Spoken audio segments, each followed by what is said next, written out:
Assalamualaikum warahmatullahi wabarakatuh. Kembali lagi bersama saya di dalam SF Channel Explore, iaitu kali ini mungkin segmen yang terbaru, iaitu di dalam segmen legenda ataupun mitos. Sebelum kita masuk ke dalam penceritaan kita pada hari ini, kita mulakan dululah seperti biasa. Mari sama-sama kita berselawat. Sallallahu rabbuna ala nuril mubin Ahmad al-Mustafa Sayyidil mursalin. Sallallahu rabbuna ala nuril mubin Ahmad al-Mustafa Sayyidil mursalin. Sebelum kita masuk ke dalam konten kali ini, yang baru singgah, mohon bantuan anda untuk subscribe channel ni. InsyaAllah kita akan cuba sajikan kisah-kisah yang menarik buat anda. Baik, kisah yang kita nak bawakan pada hari ini merupakan sebuah kisah legenda daripada negeri Sabah, iaitu daripada masyarakat Kinabatangan, iaitu sebuah kisah mengenai buaya putih yang bernama Tarunggari.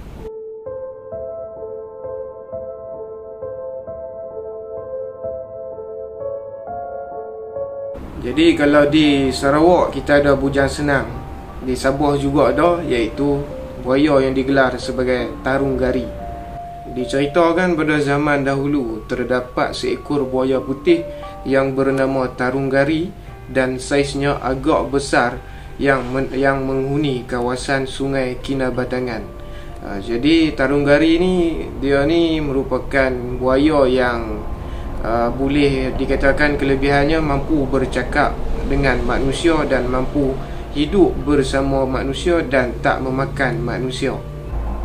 Jadi diceritakan pada zaman tu buaya dan juga manusia di sepanjang Sungai Kinabatangan ni mampu hidup bersama, iaitu berkongsi daripada sumber makanan yang samalah daripada sungai tersebut, dan buaya-buaya sekitar itu pun tak memakan manusia kerana Tarunggari ni merupakan ketua yang berada di kawasan tu dan membuat janji dengan manusia tidak akan memakan manusia di kawasan Sungai Kinabatangan ni. Menurut cerita legenda ni juga, Tarunggari ni saiz dia memang sangat besar, berwarna putih. Dan pada suatu hari diceritakan bahawa Tarunggari ni dia menangkap seorang budak dan membawanya pergi. Jadi pada tanggapan penduduk pada masa tu, mereka dah anggap yang Tarunggari ni dah makan budak tersebut. Tetapi sebenarnya Tarunggari ni dia hanya bawa budak-budak tersebut, budak lah seorang je kan, dia hanya bawa budak tersebut daripada pinggir sungai ke satu batu yang ada di tengah sungai tu lah. Jadi dia letakkan budak tu dekat atas batu tu. Dan ternyata pada masa tu tujuan Tarunggari ni dia ambil budak ni, letakkan atas batu tu supaya budak ni boleh menjadi saksi pertarungan dia dengan satu ekor buaya yang bernama Berlintang. Jadi Berlintang ni merupakan seekor buaya air masin ataupun ketua kepada buaya kawasan air masin. Boleh tahan besar jugalah saiz si Berlintang ni. Jadi disebabkan Tarunggari ni dia menjadi penghalang kepada Berlintang ni untuk menguasai kawasan air tawar, jadi Berlintang ni pun cabarlah Tarunggari ni untuk bertarung supaya dia mampu mengambil alih kawasan tersebut. Jadi bila mana kalau Berlintang ni menang dan dapat kawasan tu, maknanya habislah manusia dekat kawasan sungai tu akan dibaham oleh Berlintang.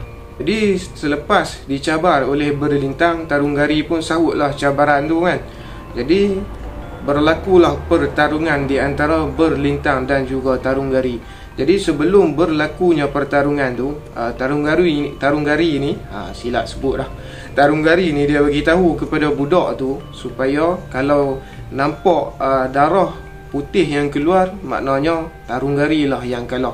Kalau nampak darah merah yang keluar, maknanya si Berlintang lah yang kalah. Jadi berlangsunglah pertarungan di dalam sungai tersebut. Dan kemudian tak lama selepas tu muncullah kelopak ataupun gelombang air daripada dasar, muncullah darah yang berwarna merah. Jadi dengan munculnya darah ni menandakan bahawasanya yang kalah itu adalah berlintang, kerana darah yang keluar itu berwarna merah. Dan dalam perlawanan ni Tarunggari lah yang berjaya memenangi perlawanan ni. Jadi kembali amal lah kawasan di sepanjang Sungai Kinabatangan tu, kerana Tarunggari yang memenangi pertarungan ni. Jadi si berlintang ni dia tak dapat lah nak memperluaskan kawasan dia sampai ke dalam kawasan air tawar. Namun diceritakan selepas pada tu, tak lama ataupun lama selepas pertarungan tu, diceritakan Tarunggari ni kalah juga. Jadi sebab tu sampai sekarang buaya di sekitar Sungai Kinabatangan ni menjadikan manusia juga sebagai makanan. Sejauh mana kebenaran cerita ni, legenda ataupun mitos, anda yang tentukan. Jadi cerita ni hanya berlegar daripada mulut ke mulut, generasi-generasi di dalam masyarakat yang menetap di sekitar Sungai Kinabatangan, Sabah. Buaya ni sebenarnya memang dia ada ketua, dia juga ada penguasa.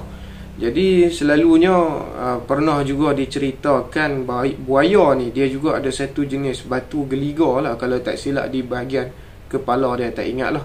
Jadi buaya ni kalau dia bertarung dengan ketua buaya yang lain, batu tu dia akan rampas daripada ketua tersebut dan simpan dekat dia. Jadi maknanya kalau anda terjumpa buaya yang terdapat banyak batu, kalau tak silap saya batu geliga lah, banyak dekat dia, maknanya dia ni bukan buaya yang calang-calang lah. Banyak kawasan yang dia pegang. Bukan manusia je yang duk berebut kawasan, haiwan pun ada juga yang berebut kawasan. Jadi setakat itu sajalah konten kita untuk kali ni. Jadi insyaAllah kita akan lakukan lagi konten yang lebih menarik di dalam segmen legenda ataupun mitos ni. Banyak lagi cerita-cerita rakyat yang kita akan keluarkan di dalam segmen ni. Seperti biasa, mohon bantuan anda untuk like, share, komen dan juga subscribe untuk kita terus melakukan konten yang menarik di masa hadapan. Jadi insyaAllah kita akan jumpa lagi di konten yang akan datang, dan masih ada umur yang panjang, masa yang lapang. Assalamualaikum warahmatullahi wabarakatuh.